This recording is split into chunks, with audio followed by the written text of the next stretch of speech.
Now, part of the learning to live on 70% falls under another fundamental, which we will cover in another session in this cassette program, that talks about lifestyle. How to get joy from your 70%. And that's what life is all about. Doing the things that bring us satisfaction and joy. But before we move on to this subject, let me add a few closing notes on the subject of a good financial plan. I've come up with the major role of grandparents in this country. Here it is. The major role of grandparents in this country should be to teach their grandchildren how to be wealthy, cultured, and happy, just like me. Grandparents should not have to say, "I've worked all my life, now I need help." They should be able to say, "I've worked all my life, now I can help." If you are not financially independent by age 40 to 50, it doesn't mean you live in the wrong country. It doesn't mean you live in the wrong community. It doesn't mean you live at a wrong time. It doesn't mean you are a wrong person. It doesn't mean you have the wrong chance. It simply means you have the wrong plan. I discovered you can be a nice person with the wrong plan. You can be a sincere person with a poor plan. And remember, it's not uncommon. Everything by longevity tends to get off course. When they make a moonshot, it isn't the first set of the guidance systems that serves for the whole trip. They have what is known as mid-course corrections, those fine-tuned changes that set you on a more certain course. And on the way to the destination called the moon, they are so important. Hey, if there's one objective you don't want to miss, it's the moon. Now, if you will make wealth and financial freedom that important a necessity, you will have the highest chance to arrive. Next, if you have not done so in a while, or if you have never done so, put together a financial statement. When I first met Mr. Schoaf and we talked about financial independence, he asked me if I had a current financial statement. I said, "What is a financial statement?" So I got my primary education in taking a picture of where I was financially. Mr. Schoaf explained that it is very important to know exactly where you are, without kidding yourself, so that you can then come up with a good plan for going from where you are to where you want to be. It turned out to be fairly easy to put one together. You merely list the value of your assets on one side of a piece of paper, and the total of what you owe, called your liabilities, on the other side of the paper. Then by subtracting one from the other, you come up with what we call your current net worth. Now, it doesn't tell you what you are worth as a person, but rather what you are worth in money. I said to Mr. Schoaf, "My financial statement isn't going to look that good." He said, "It is not important how good it looks. What is important is that you do it." So I put that first financial statement together. I had plenty of liabilities, money I owed my parents, budget finance, my car, and all kinds of other debts. Now on the asset side, I really had to scrape the bottom of the barrel. I even put my shoes on the asset side. They were worth something. Wow, how embarrassing after 6 years of working. But it must be done. You don't have to put the results on a public bulletin board, because it's not important that the community knows how you are doing. It's not important that I know how you're doing, but it's desperately important that you know how you're doing.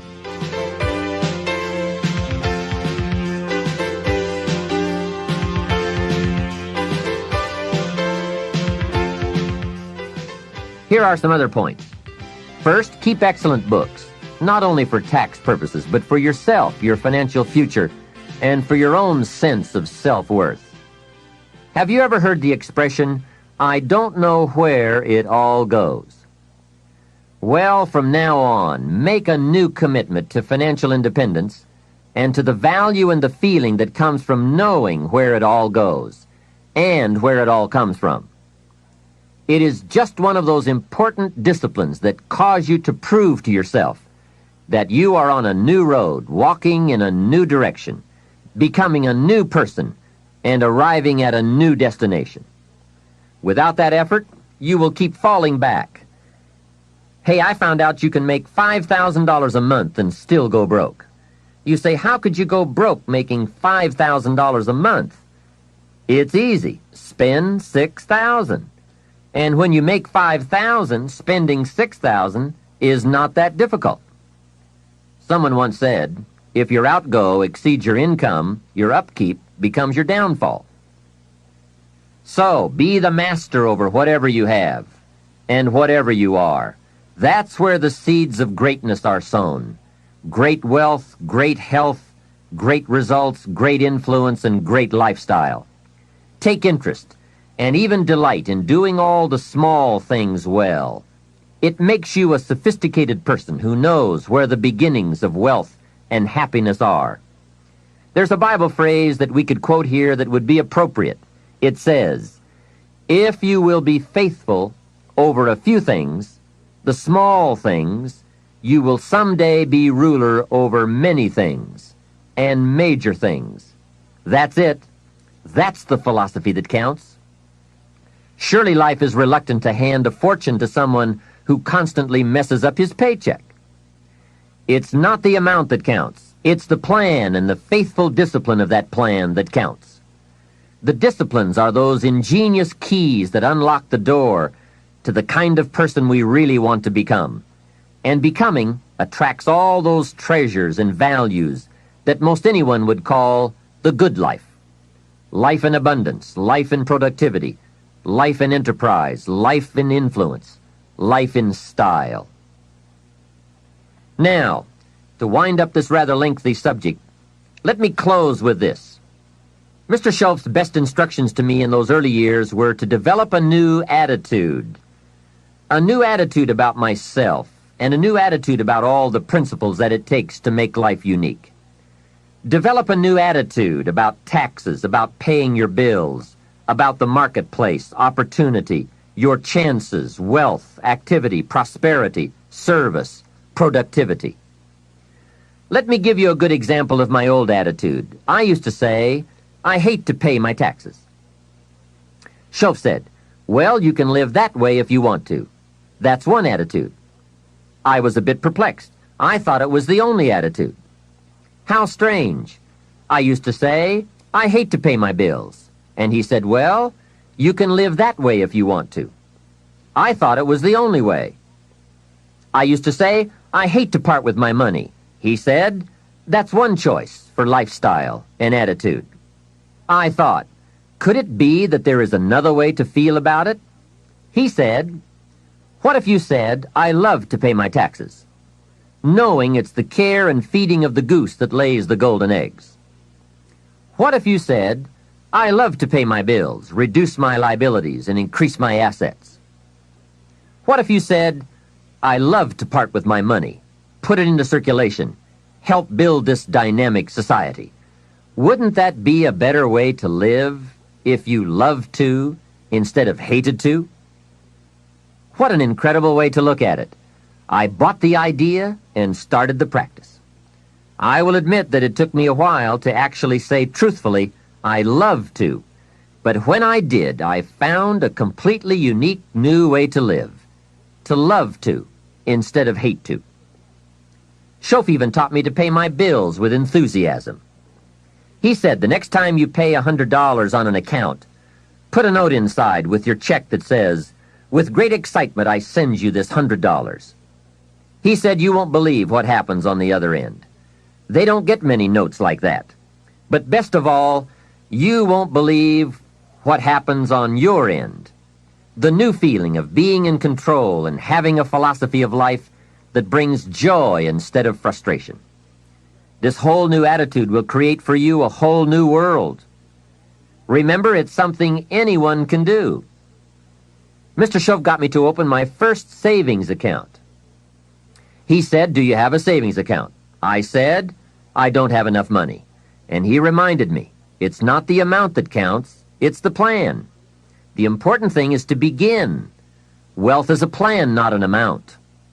He asked me if I had $10. I said, well, yes. He said, then open up your savings account and do it with your new attitude and enthusiasm. Well, that took some doing. I went to the bank in the town where I lived and walked in to open my account. I went to the window and told the lady I wanted to open up a savings account. She said, "Great. What is your name?" I said, "Mr. Rohn." She said, "Fine, Mr. Rohn, just fill out these papers."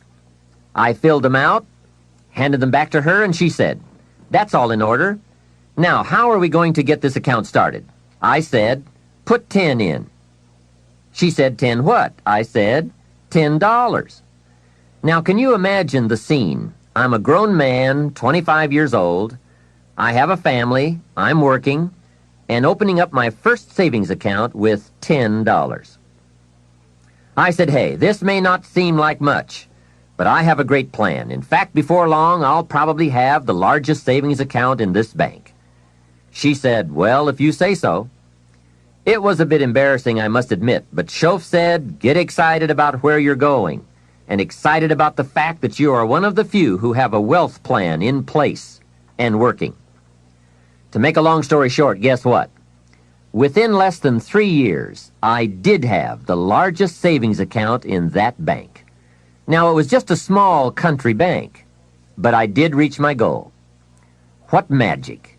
And how quickly it works once you develop a new plan and a new attitude and commit to the discipline to do it. Wealth plans, anyone can have them. Wealth goals, anyone can design them. Wealth habits and disciplines, anyone can develop them. Why not start today? This can be a new day that opens up a new future and creates a new excitement about life and its possibilities for you. The management of time. Wouldn't you agree this has to be one of the master keys to wealth and happiness? I was in South Africa for a lecture tour some years ago, and I picked up this short article by Arnold Bennett on the subject of time. I thought it was excellent, and I'd like to share it with you now. Time, he wrote, is the inexplicable raw material of everything. With it, all is possible. Without it, nothing. The supply of time is truly a daily miracle, an affair genuinely astonishing when one examines it. You wake up in the morning and lo, your purse is magically filled with 24 hours of the unmanufactured tissue of the universe of your life. It is yours. It is the most precious of possessions. No one can take it from you. It is unstealable. And no one receives either more or less than you receive. In the realm of time, there is no aristocracy of wealth and no aristocracy of intellect. Genius is never rewarded by even an extra hour a day. And there is no punishment. Waste your infinitely precious commodity as much as you will, and the supply will never be withheld from you. Moreover, you cannot draw on the future. Impossible to get into debt. You can only waste the passing moment. You cannot waste tomorrow. It is kept for you. You cannot waste the next hour. It is kept for you. I have said the affair is a miracle, is it not? You have this 24 hours of daily time to live. Out of it, you want to spend health, pleasure, money, content, respect, and the evolution of your immortal soul. Its right use, its most effective use, is a matter of the highest urgency and of the most thrilling actuality. All depends on that. Your happiness, the elusive prize that you are all clutching for, my friend, depends on that. Mr. Bennett continues, if one cannot arrange that an income of 24 hours shall exactly cover all proper items of expenditure, one does muddle one's whole life indefinitely. We shall never have any more time. We have, and we have always had, all the time there is. Isn't that well said? Let's consider some approaches to managing our time most effectively. The first approach is to ignore the subject altogether. The man says, I've been late all my life. I can't ever seem to get a handle on my time. Heck with it. I'll just struggle along the best I can. That's okay. It's your life, right? You can do with it as you please. But consider what this attitude might be costing you. Here's the second approach. Step down to something easier. Again, that's okay too. A man works for a company, then decides he wants to own one. When he gets that responsibility, comes to work before everyone else, leaves after everyone else, he now says, I would rather work for someone else's company. Hey, again, it's your life. Success is not a stereotype. There isn't just one model. Know clearly what success means to you and be comfortable with the price you pay for it. You might have heard the story of the little girl who complained to her mother that her daddy never had time to play with her. She said, why doesn't my daddy play with me? He comes home from work, goes to the study and works, comes out for dinner, goes back to work again. I want to play with my daddy. So her mother explained to her, your daddy is very busy. He loves you very much, and that is why he works so hard. At his office, he has so much work to do that he has to bring the rest of it home and finish it here. That is why he can't play with you. The little girl thought for a moment, trying to solve this problem, and came up with the answer. She said, well, why don't they just put him in a slower group? Hey, not a bad idea. Don't throw away other important values in your life just going for one. I went for some things in my life and found out later I had paid too much. If I had known how much they were going to cost, I never would have paid. So that is a consideration. The next approach to time management is to work longer and harder. And we all know the dangers there, right? Unless you aren't working at all, then you probably need to work longer and harder. But for some people, if 10 hours won't do it in a day, they work 12. And if 12 won't do, they move it up to 14. Some people even take on 2 jobs. And there are some very real dangers here, not least of which is health problems that result from not being able to handle the stress. So you've got to be careful with this approach. The last approach, I think, is the best, and that is to get more out of you. In the time you have assigned to labor, make the hours more valuable. The key is not to work harder, but to work smarter. If you're putting in about 8 or 10 hours a day, 6 days a week, that's about it. You can't work much harder. But remember, it's not the hours you put in that counts. It's what you put in the hours. Get more from you to make the investment of time more valuable. And no telling how valuable you can become. We don't lack the capacity. We only lack the ideas and the will and the discipline to carry them out. In considering the subject of time management, remember that a big part of the key for changing is to take it in small steps. Most of us don't make revolutionary changes. We change a few degrees at a time. When you get some life momentum rolling, it's not that easy to make all the changes all at once. Hey, you can't whip a U-turn with the Queen Elizabeth II. When that big ship gets moving, they say it takes 7 miles just to get it stopped. So when it's really moving, you just have to nudge it a little, and finally you get it turned. That's a lot like our lives. A few nudges at a time. But if you're consistent, you can't believe the progress you can make in a fairly short period of time.